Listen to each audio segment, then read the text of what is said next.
Welcome back to Maker Chat Live Show and Tell. We've got a nice new show for you today with Kira Arts. Welcome to the show, Kira. How you doing? Hi, I'm doing good. Kira, I met Kira at the Maker Fair at Rochester this past year, and I walked by her booth, and it was absolutely stunning. She does these amazing plushies that she creates. Here's what her booth looks like if you were lucky enough to ever see it at some sort of event. She does all these cool, amazing little creatures, and I thought you'd be a perfect person to talk to today at the Maker Chat Show and Tell. Cool. I'm excited to be here. I've never done this before. Oh, really? No, that's fine. But so I want to start off just kind of showing people some more of your work. Now, if you follow her on Instagram, it's at Kira_Arts, right? On Instagram? Yes. It's a really fun Instagram to follow. Posting process stuff and all of her work. And wait, do you sell your work on Etsy too? I was for a while, but I'm trying to develop my own website just to avoid like the Etsy fees and stuff now. Oh, yeah. I did see your website too, and it's looking nice. But let's show some people more of your work right now. Okay. Do you want me to start from the beginning or what I'm making now? Actually, let's start quick with what you're working on now. Okay. So some of the stuff that I'm working on now is this is some of the newer stuff. So this is like a llama pillow. Oh, that's a big one. He's really big, yeah. Yeah. Next to me, he looks less big. And he has a pocket in the back to hold remotes and stuff. Oh, what a good idea. Yeah. Yeah, I was looking at your website earlier and is combing through. Another thing that's fun to look at is, of course, her Facebook page. She's got a bunch of wonderful things. I came across this one as well, which seems similar. Is that a pocket on this one as well? That is, yes. I actually meant to grab the one off my bed and I forgot. But yeah, I have. Yeah, I use one like on my bed to keep my remotes for my bedroom TV in. Yeah. No. Now, where do you get your inspiration for designing a lot of these different characters? It's hard to say sometimes because sometimes just the idea comes to me. Sometimes I get inspired by just something that I see. What initially inspired me in the first place is a book called Stupid Sock Creatures by John Murphy. That's what got me started in the first place. I have it right here. When was that? When did you start? Oh, that's so cool. My mom bought it for me in 2006, and I wasn't into sewing. Like I started out like I'm much more of a painter, oddly enough. Oh, really? But bought me this, and I used to wear exclusively like fun, crazy toe socks. Mm-hmm. And so I had these toe socks, and I didn't know what to do with them. I didn't want to throw them away because like they had holes in them. But I'm like, they're so pretty. I don't want to get rid of them. So my mom got me this book and I was just inspired.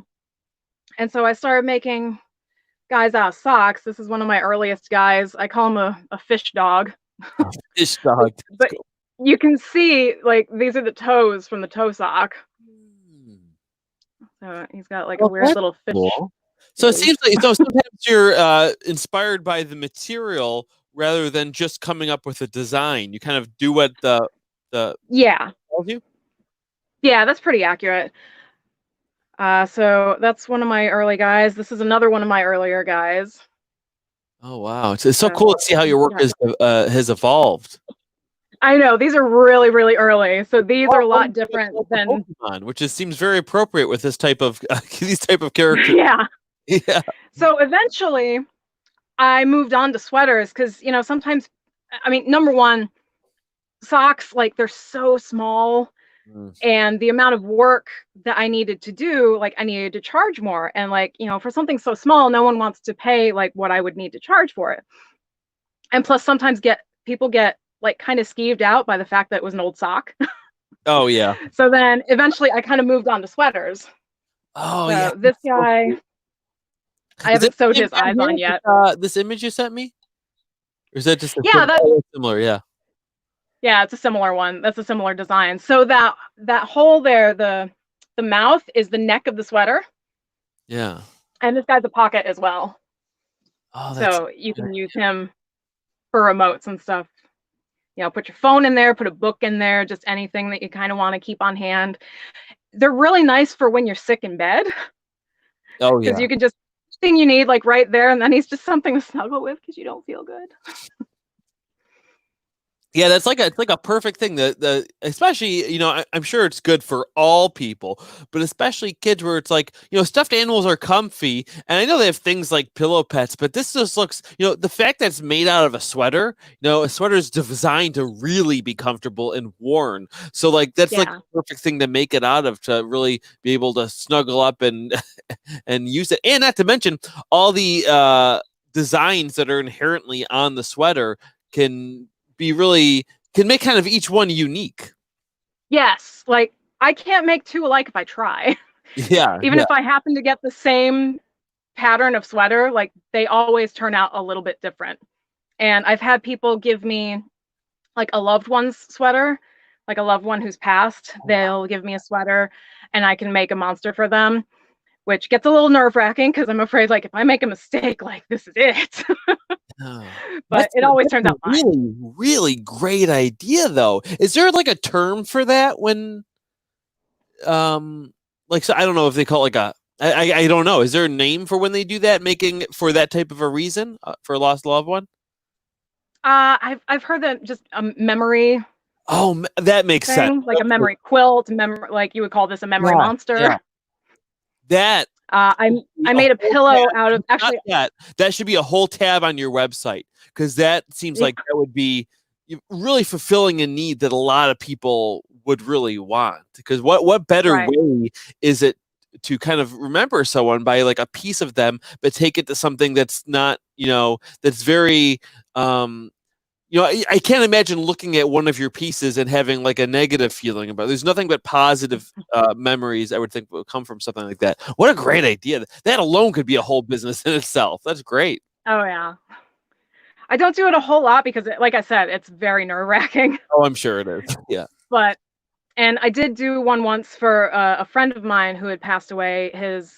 His wife gave me his old army fatigues, Mm. and so that I didn't do a monster for that one. I just made like a regular pillow, but that one was very emotional to do that one. Oh, I can imagine. Yeah. So Yeah, it looks like are these some of your other sweater ones?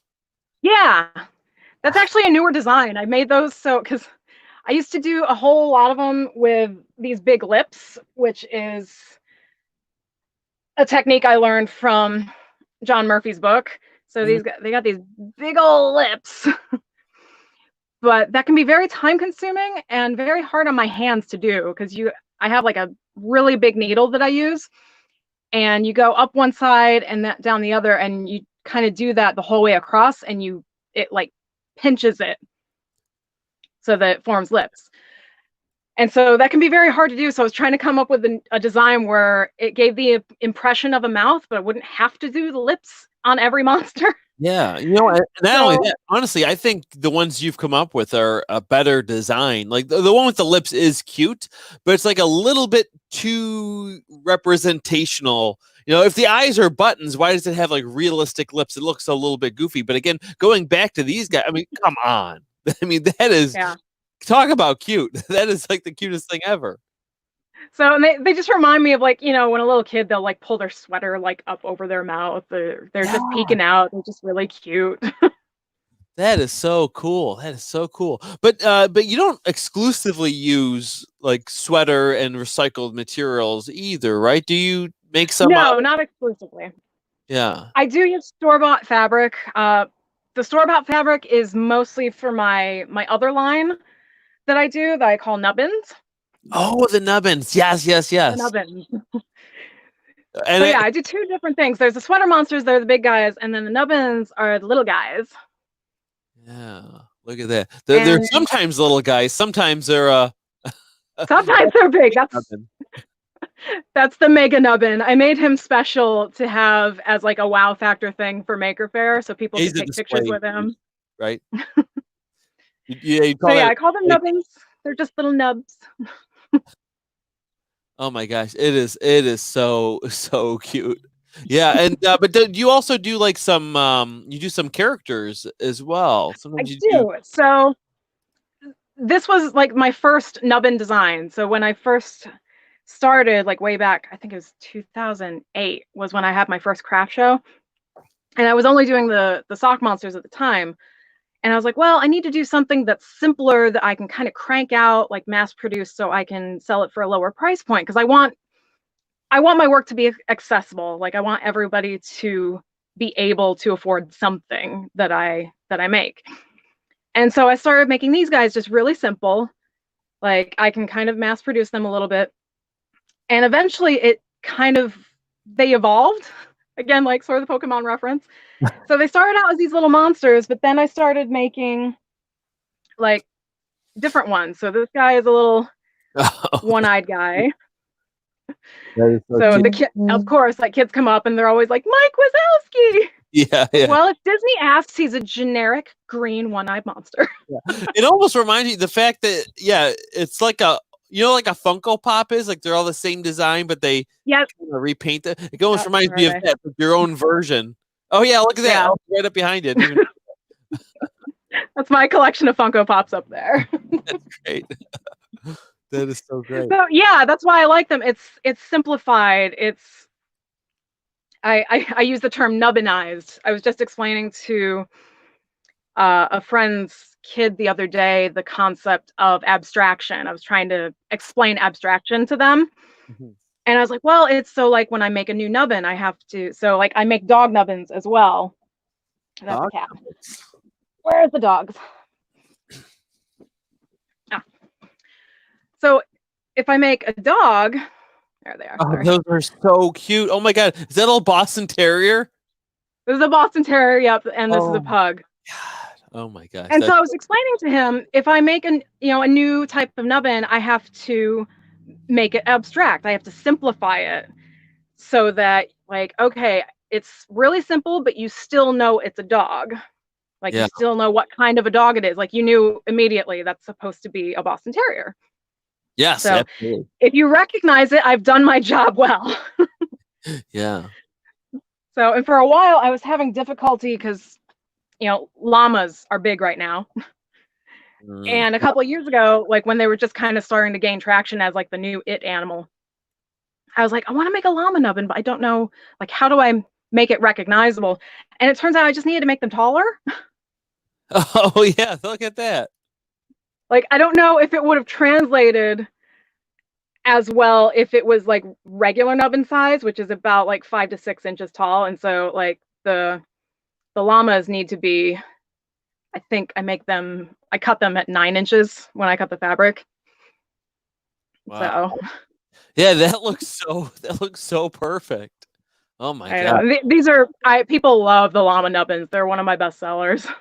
Yeah, it's interesting what's gonna resonate, like what becomes popular with people, and I almost want to say kids, because I think in a lot of ways I feel like it starts with kids, or kids end up being like the biggest market for it. But yeah, llamas, people love llamas and unicorns, right? I feel like unicorns are big now too. Yes.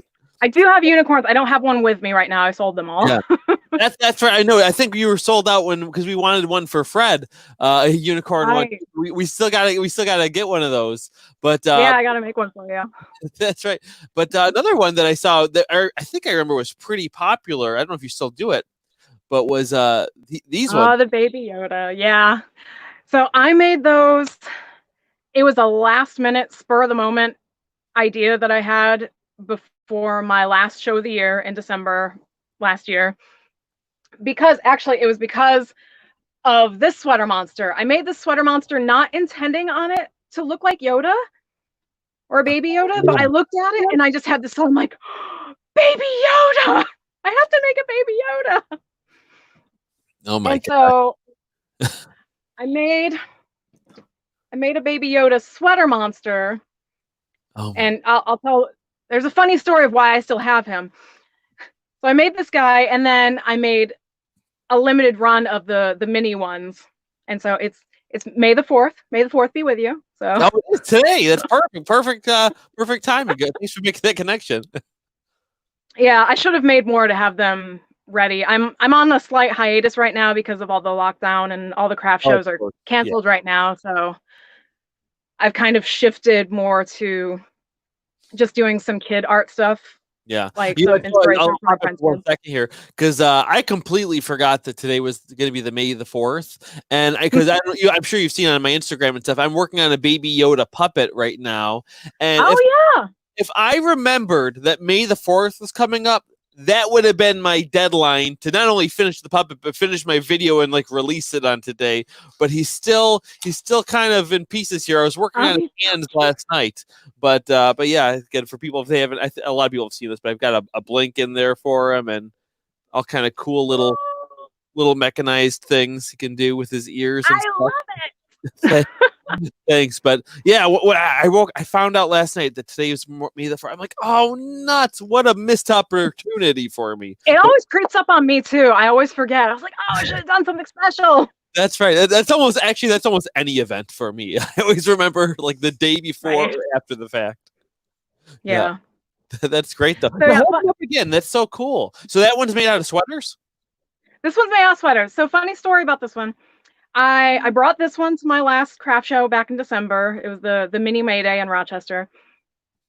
And I sold it right away, like to my booth neighbor. Well, it turns out, so fast forward to Christmas Day, my mom gives me this box and I open it up and this is inside. And I'm like, what just happened? How?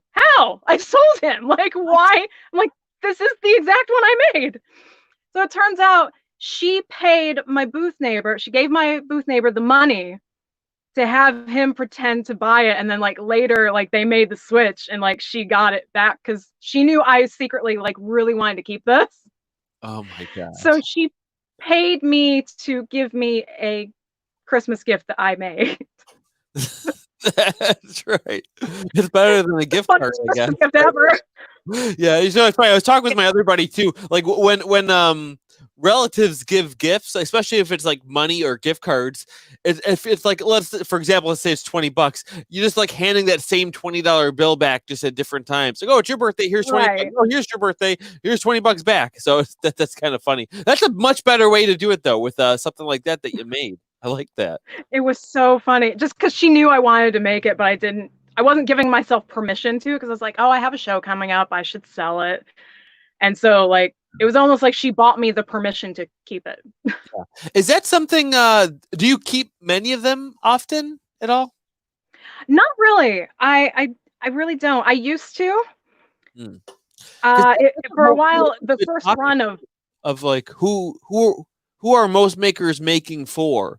Because like for myself as a puppet builder, you know, I make probably most of my stuff is for me. But I definitely make stuff and sell it too.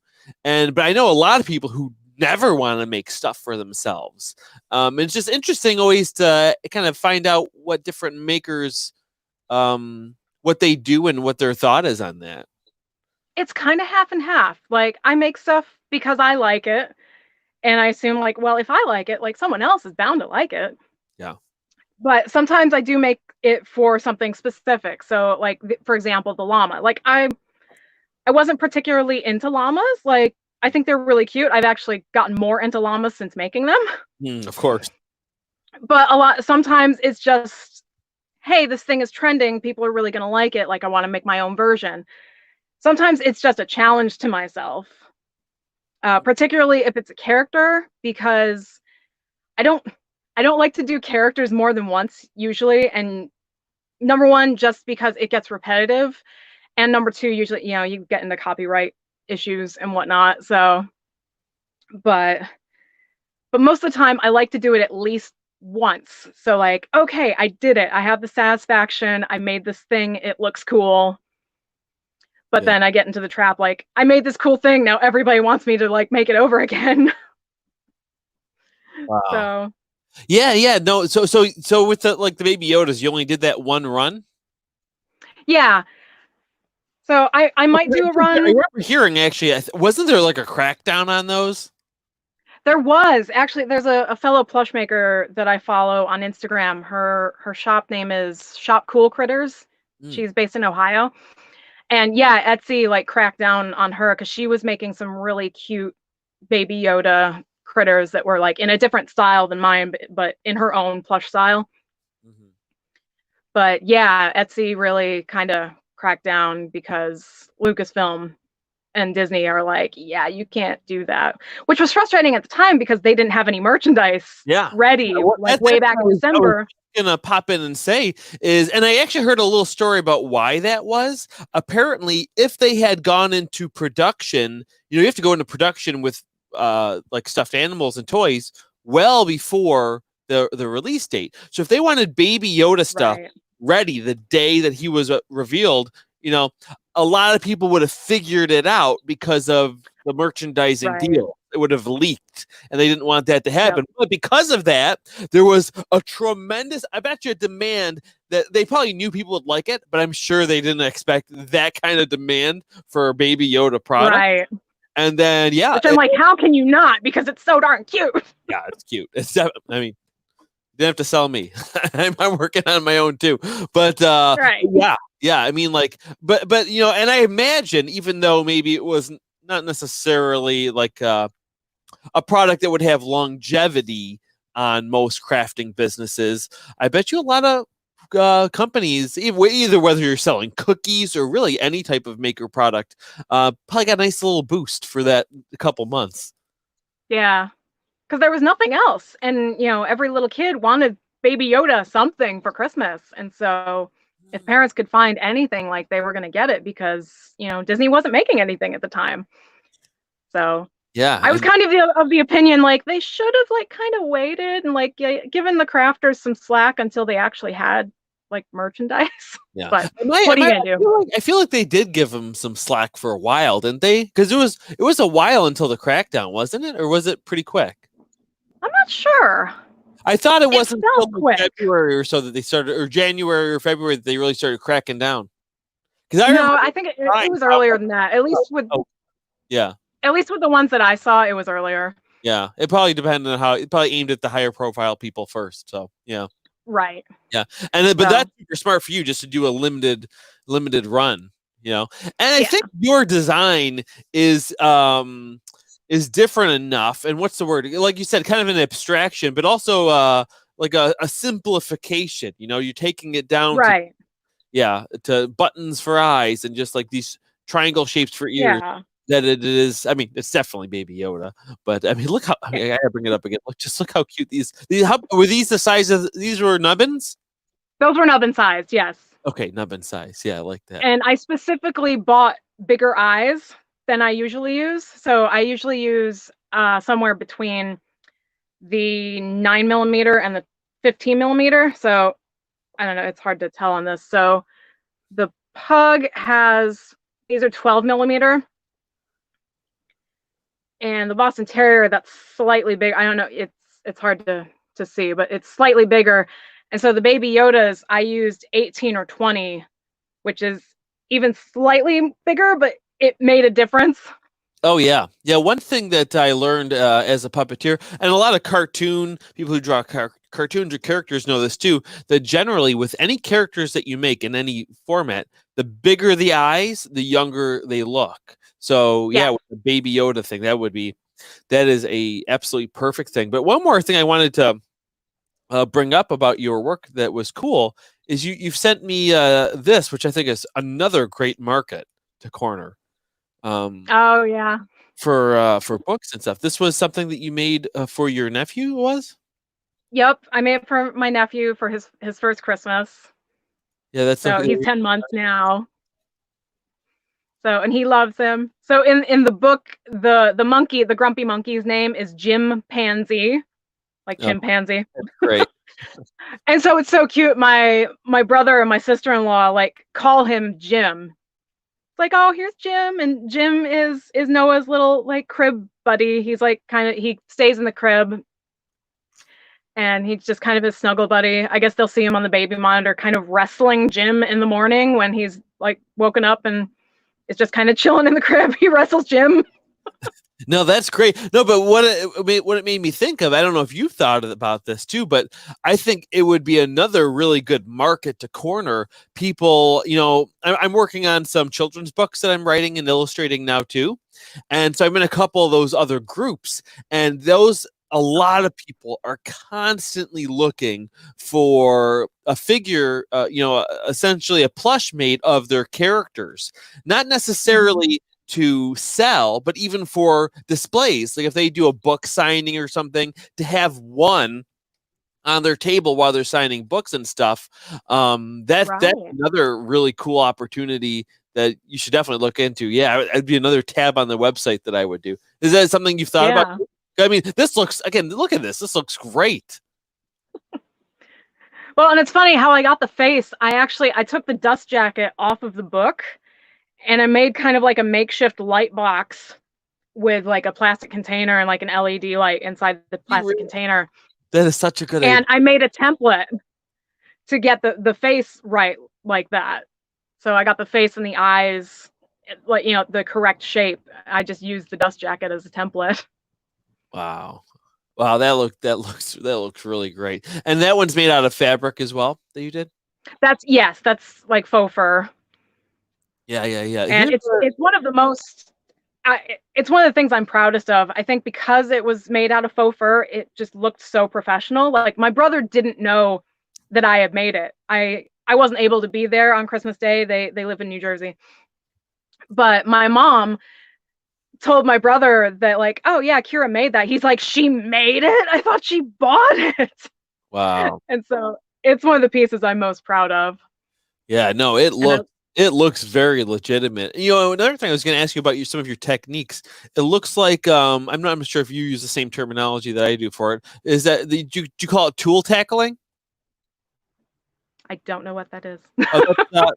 Well, when I worked in a costume shop for a while, and that's what we called it. Like if you were stitching letters on a jersey, you tool tackle it down. That's the zigzag stitch over the edge. Oh, okay. Yeah. So I just call it zigzag stitch. I didn't know that was a term. Yeah, I don't know if that's across all industries, but tool tackling is what I've always heard it called. And I mean, it really can make it looks like you have it here around the eyes. I'm assuming around the eyebrows as well. And the mouth. Yeah, it's everywhere. Is the mouth just thread, or is there fabric for the mouth there too? The line. There's fabric underneath. It's a very thin piece of felt, and I zigzagged over it. So tool tackling. I learned something new today. I didn't know that was a term. Again, it might be different. Oh yeah, what would you call that? The industry that you're in? Is it the plushie industry, or what would they? Plushie arts, or because there's a lot of people that I don't even know. Do they just call it doll making? But doll making I call it plush making.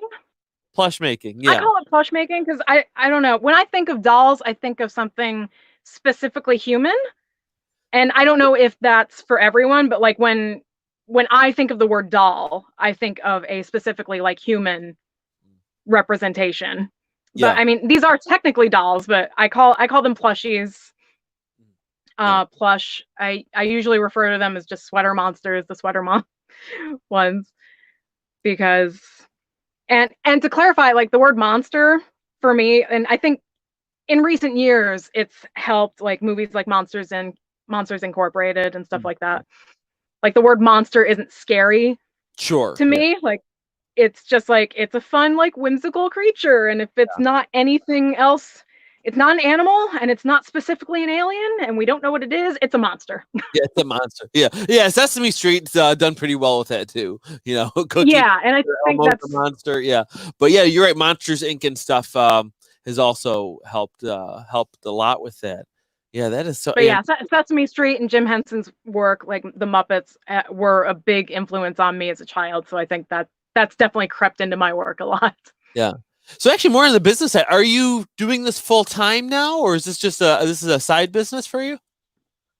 A little bit of both. Like, I don't consider it full time just because, with what I do at least the level I'm at right now, like if I was by myself, like I wouldn't be able to live off of doing this. Yeah. But like, my husband has a really good job, so he, supports us, and so. I can afford to take a hiatus, kind of like I am right now. So Yeah. like because all the craft shows are canceled, I'm sort of on like a mini hiatus for the summer, Mhm. but that's not hurting me at all. Yeah. Yeah, it's funny. I have another podcast, the Puppeteers podcast for puppetry, and our guy Right. we had was just saying that too. He's like, I recommend that artists marry someone with a job that has health insurance and a Yeah. salary. It helps you be an artist, but I think Yeah. it doesn't work out for everybody that way. But it can be nice. And a lot of authors I've talked to say the same thing as well. Children's book authors and illustrators, and yeah, because a lot of the maker world alone we know is it's the gig economy. You don't know necessarily Right. exactly how your next gig, especially if you're selling products, you don't know how well you're going to sell, and you want to make enough of a product. And actually, how do you do that? Right. How do you gauge how much you're going to make when you how many plushies you're going to build for a certain event? I trying to think here. So for the nubbins, I try to have at least 2 for like that are in the display, and 4 to 6 extra. So like for the nubbins, when people come, I've got them like in a basket or a suitcase in my display. So if they, let's say someone buys the Boston Terrier, and okay, like there's no Boston Terrier in the display anymore, I have 4 to 6 in the back in drawers under my table, so I can be like, I can put them back in and be like, okay, it still looks full. Because if people come by your booth and it looks empty, they're going to be like, oh, all the good stuff got bought. I'm not going to bother looking at what's left. Like, people are more likely to want to look at your stuff if your booth looks full. Yeah. So I try and like factor that in. As far as the sweater monsters, because they're all unique, like that I can't really help. Yeah. My goal is usually between 20 and 30 to have ready for each show. And as like some of the shows I've done, the booth space has gotten a little bit smaller over the years, and so I can usually get away with having 20 for a 1-day show. I try and have more if it's a 2-day show.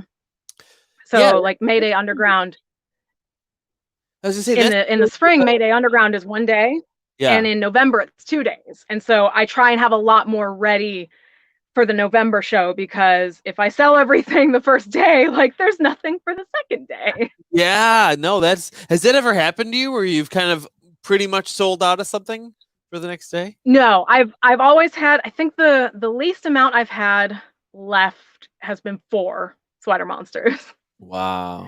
that Oh I'll have my left God. after a show. That's good. It's kind of like a good problem to have if you sell out, but then you're always kicking It yourself. is. Oh, I should have made more. Because like my instinct on planning is just do as much as you can, and as much as you can fit with you when you go to these things. That's kind of what I do. And like, yeah, the week before a craft show, like my friends and family know, like, don't bother Kira the week before May Day. She's nuts right now. She's locked in her craft room. Like, don't bother her. That's right. Yeah. Oh my gosh. Yeah. How did you go about like coming up with prices for your different ones too? Is it based on the time, or how did you come up with it? It's mostly based on time, because materials wise, especially for the sweater monsters, because they're recycled and I get them from thrift stores and get them donated to me, the sweaters, my material cost is relatively low compared to what it would be for a plush maker that was making large plushies out of store-bought fabric. So I'm an artist. I'm a terrible business person, and like pricing is like my worst thing. Yeah. Because I'm always like, because like I said before, I want my stuff to be accessible, but at the same time, I need to pay myself for the work that I've done. And my, fellow maker and crafter friends are constantly telling me, like, you are not charging enough. Yeah. So for like a larger sweater monster like this, these would usually be, I've gotten up to the point where they're around $40, $45, which seems to sort of be the cap with what people are willing to pay. Yeah. And if they're more complicated or bigger, definitely like hourly, for an hourly rate, you're not getting what you really should be getting for a product like that. But then the reality is the market as well, because in the for right. lack of a better term, a stuffed animal market, if they wanted to go to Walmart and get something similar, they'd probably be paying about that much of a price. And if little Oh Sally yeah. walking by and says, "Mom, I want one of those," like, oh, they're $75, honey. Well, I'll get you something next time we go to the store. Oh And yeah. you don't want that. So it is tough, especially with those types of plushy like products.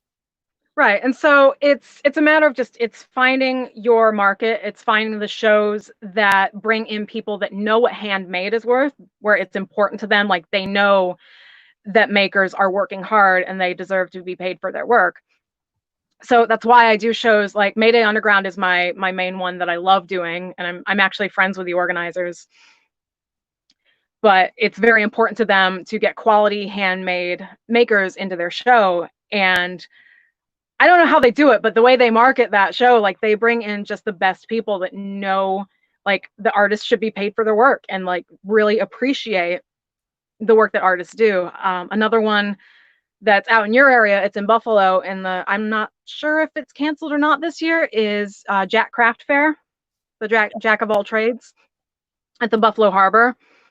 So that's another really good one.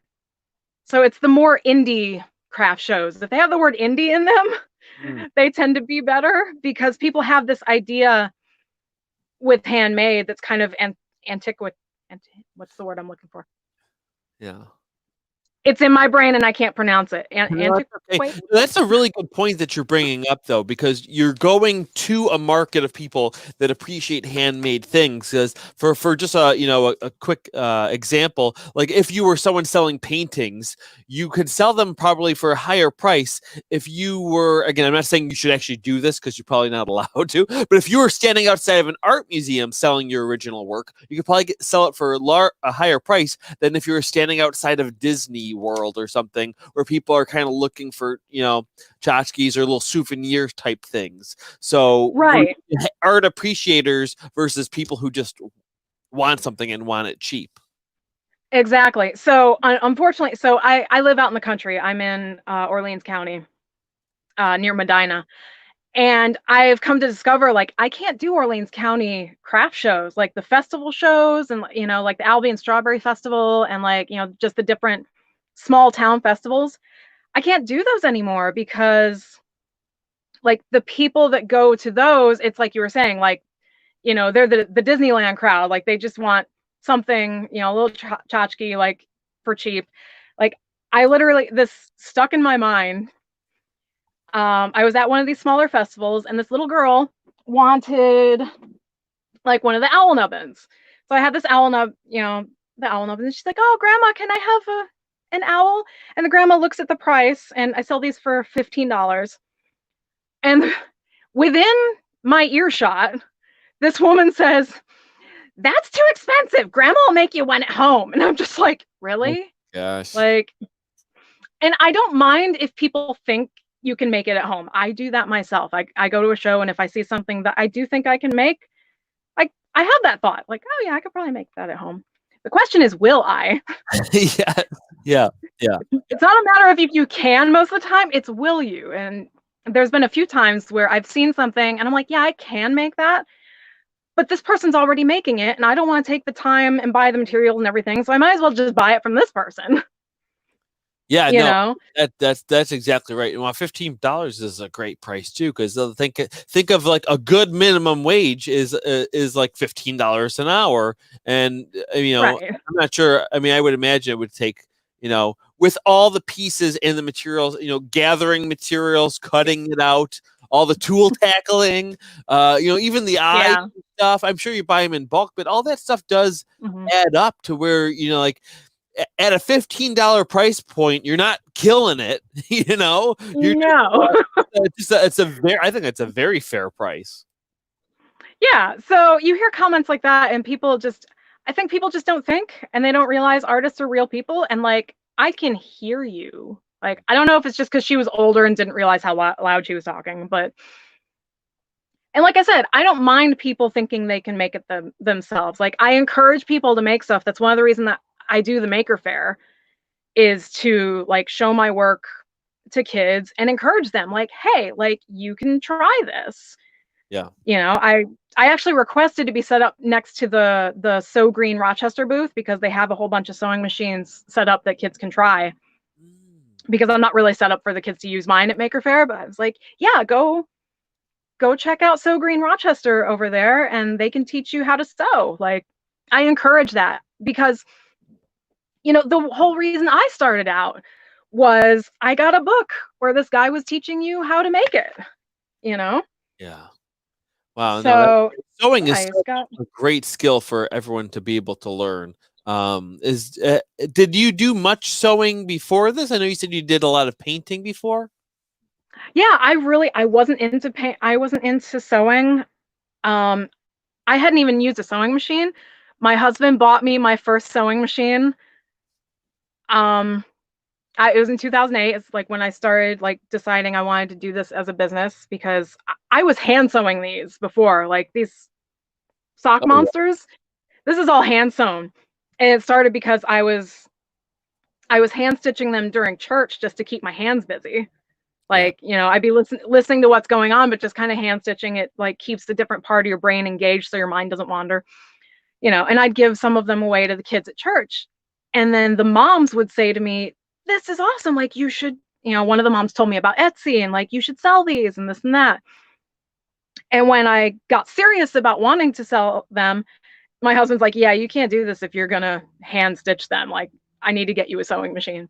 And I was actually scared of the sewing machine at first, because I'd never used one, you know, and it's kind of scary. This like sharp needle that's going really fast. Yeah, it does go really. What was the learning curve for you for using a sewing machine? Did it take a while to get the hang of it? Threading it was the most difficult part for me at first. Yeah. And I think I have a very healthy respect for the needle. So Yeah. I, knock on wood, in 12 years now of doing this, I haven't gotten the needle through my finger once. I did one time. It's not, not fun. The screw on the side has squished my thumb before. That's the Yeah. only like sewing machine related injury I've had. Yeah. Have you gone through many machines, or are you still on that using the same one? I'm still using the same one. So this one right here was my first one that my husband bought me for Valentine's Day in 2008. And a couple years ago, I went to Maker Faire and I brought this, and I don't know what happened, if I like jarred it during transport or something, but it wasn't working right when I got it home. Yeah. And I had shows coming up, and so I was devastated, you know. And so I took it. I think we got it at the Viking place at Joanne Fabrics in Henrietta. And so we took it in to get serviced, and they're like, oh, it's going to be 3 weeks. I was like, I need a sewing machine now. And my mom let me borrow hers. Like, she had this old one from the 70s, but I was getting frustrated with it. And I was at a show, and my husband calls me. He's like, I just bought you another sewing machine. And so this is my backup over here. My God. That is so smart. I know it's not everyone's able to do that, but if you have backups for your tools, you will thank yourself, because the worst thing, you always want a tool to work when you need it. That's when they're the most valuable. And one thing I'll say too is I'm very spoiled with my sewing machines. I exclusively use industrial machines, which are, once you start, have you ever sewed on an industrial machine before? I have not.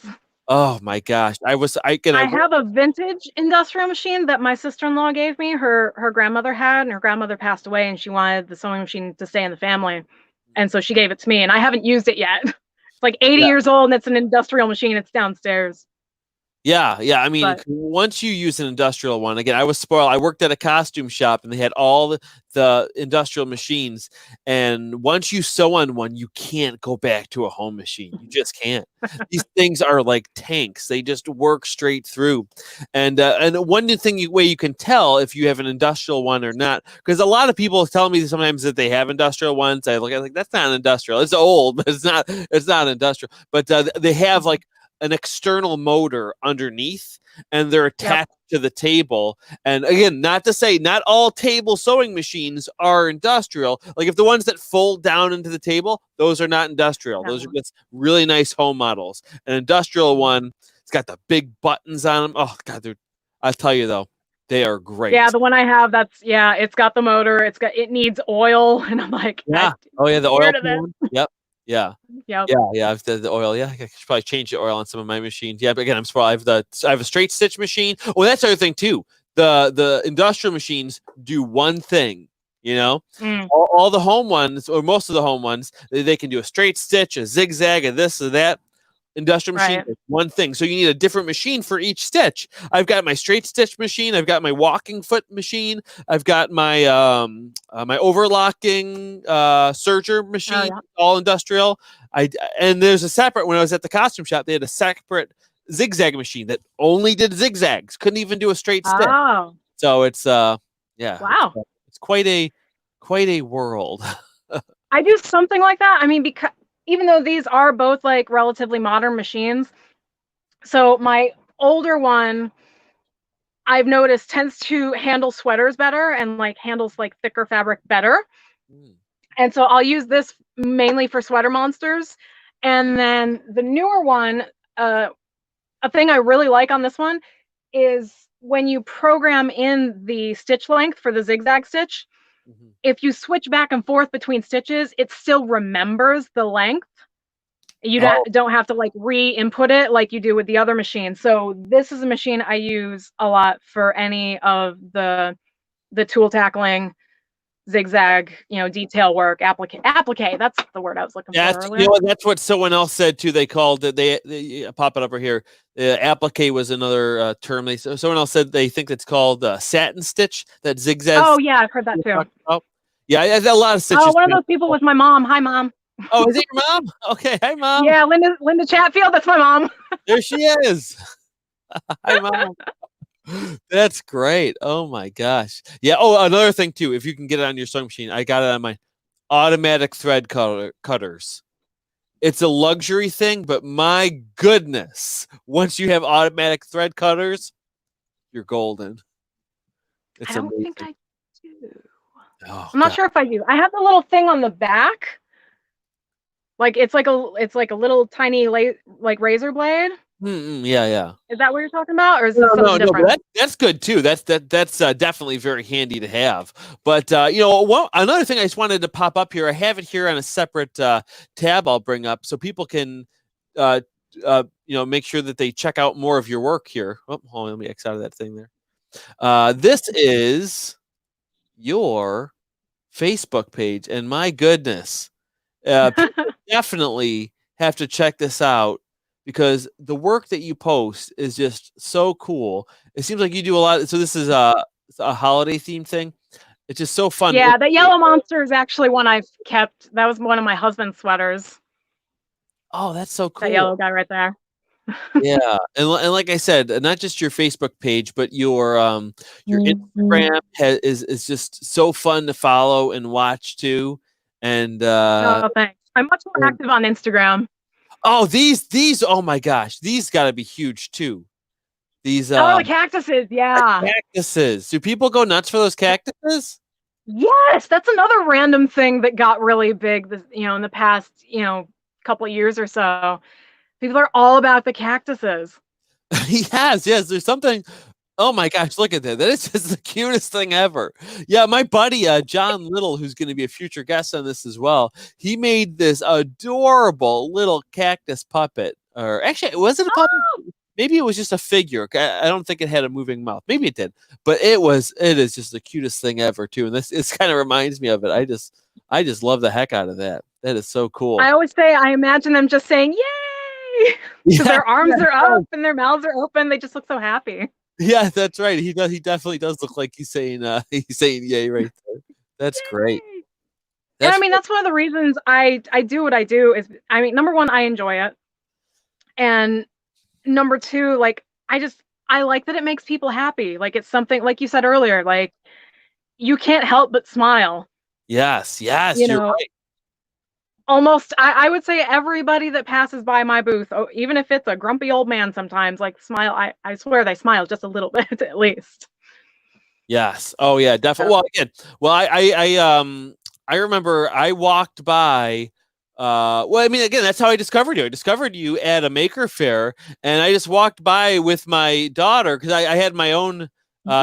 This was my booth that I had there doing all kind of goofy puppet stuff. But I brought my daughter with Awesome. me, and we walked by, and she saw those things. Even though she was, oh my gosh, she's newborn, but her eye, I can see it in her eyes kind of light up when she saw these little things, and I was like, oh my god, they're so cute, and she thought they were great.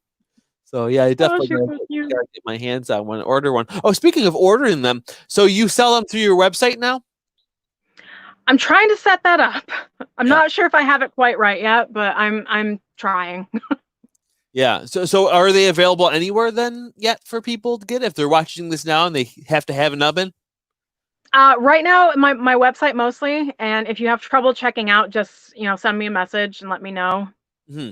Sure. Because Yeah. I think the other thing is because it's everything's so tangible, it sells so much better in person at shows, and plus the internet is such a huge place. It's hard, you kind of get lost in the fray sometimes. So I'm not even sure people have been able to see my website. So it's encouraging. They're like, "Oh, I saw your website." I'm like, oh, "Okay, it is working." No, that's a really good point though, because you're right. It's easier to sell if you have it in hand. But a reason why I would still encourage makers to still make a website, even if they think most of their business is in person, is because sometimes you go to something like that, and maybe you spent all your money on something else, and then you see that, and you're like, Right. "Oh, I want one of those, but I don't have any more cash now. I'd like to buy one later." So even though they got the experience of feeling it and seeing it in person, they can still buy it later, or maybe they change their mind or decide they want another one or a different design. Yeah. Having that on a website or even eBay if you have to, or Etsy, that's so smart, and it's something you have to do if you want to try to make any sort of money from making things. Right. Yeah, And I highly recommend Square yeah. for credit card sales because that's helped a couple times because I get people saying like, "Oh, I spent all my cash." I'm like, "I take credit card if that helps." Oh, you mean in person too? You don't mean on a website? No, yeah. So my website is actually the website that I'm building is actually through Square, Mhm. but Square is what I use for my credit card sales as well. So, and I haven't had any problems with it. It's been great. And I've used it since, oh man, I can't even remember when I started taking credit card sales, but it was fairly early on and Square was fairly new at the time. It was almost like the only one of its kind at the time. Like that was before PayPal and Etsy and like all the other companies now that you can do the plug it in your phone or your tablet and take credit cards that way. That was before it had all the competitors. Yeah. And Yeah, so no, definitely. I've been It's with it most common when you since day see if one. you go to like a little ice cream stand or a hot dog stand or something, that's a lot of the time the thing that they're using, Hmm. especially if someone's experienced going to craft shows and maker fairs, you see them all the time. That's right. Again, when you said that, I immediately, for some reason, just thought the website. But no, that's a really good point. One more thing I did want to ask you though is your experience on Etsy, because you did start off selling on Etsy. Yeah. And it's so interesting because so many different makers that I talk to, some of them swear by Etsy and saying you're insane not to be on Etsy, and other people don't like it, and some people just grow out of it for different reasons. I was just interested if you could share your experience with it. I think just they started changing so much and it just got so different and it's gotten so big that I just kind of felt like I was getting lost on it. And I'm like, well, if I need to generate my own traffic, I might as well do it through my own website and not have to pay Etsy the fees. Yeah. So that was really kind of what it came down to because it used to just be like really simple, it was this fee for this and whatever. But then they started messing with shipping costs and all of that. It got more complicated and it just didn't feel worth it to me anymore Yeah. to make things complicated. But at the same time, like if you're just starting out, it is a place that's usually like fairly simple. Mhm. But I mean, like I said, it's so big there's a big thing that was a bit of controversy a few years ago is there's shops on there that they aren't small time makers, like they're more big companies, but Yeah. they're trying to make it seem like they're small makers, and it just got a little shady there for a bit. Yeah, no, that's definitely tough. Because I think one day I was like, let me check out this Etsy thing. I think I opened up an account. I never put anything on there, but I went through the process of setting something up, and it seemed goofy. Like, it just seemed too complicated for me. That there's different Right. prices for stuff, because I think there was like a listing price, and then you were charged more if it sold, and if it didn't sell, like you still. It was just seemed like too much to think about for the first time I was checking it out. Yeah, and I mean, and it wasn't. I'm not bad mouthing Etsy because it's where I started, and it's a great place to start. But yeah, there's some things, some, like I said, and like you said, some people like it, some people swear by it, and then some people like absolutely don't like it, and some people grow out of it. Yeah, and another reason that some people said that it's a good idea to be on it, because it's almost like, in a way, it's almost like its own social media platform where you can kind of get cover your people's work on Etsy. So as people say, even if it isn't your main place of selling things, it's a good way for people can discover your work. Maybe they'll buy the first thing on Etsy, and then maybe they'll want to buy another one for their nephew, and they'll just go straight to your website since they discovered you there. Right. And I have other maker friends that that's what they do. That's the only reason they still have an Etsy. So they have an Etsy shop and they have their own website, and they encourage people to go to their own website because then they don't have to pay the fees and whatnot. But they do get a lot of business from people discovering them on Etsy. And I think just on, like I said, Etsy's so big, the internet's so big. And, in Western New York, the plush making community, is fairly small. Like there's not a whole lot of plush makers in Western New York. But in the entire world on Etsy, there's so many, and you just get lost in the fray. Yeah. So that's another reason why I really prefer selling in person, is just I don't get lost. No, that's a really, really great idea. I guess the last thing I just want to, because we're just about out of time. So I have that scrolling at the bottom there with your Instagram, your Facebook, and your website. Is there anywhere else people can check out your work, or if they want to purchase a plushie from you?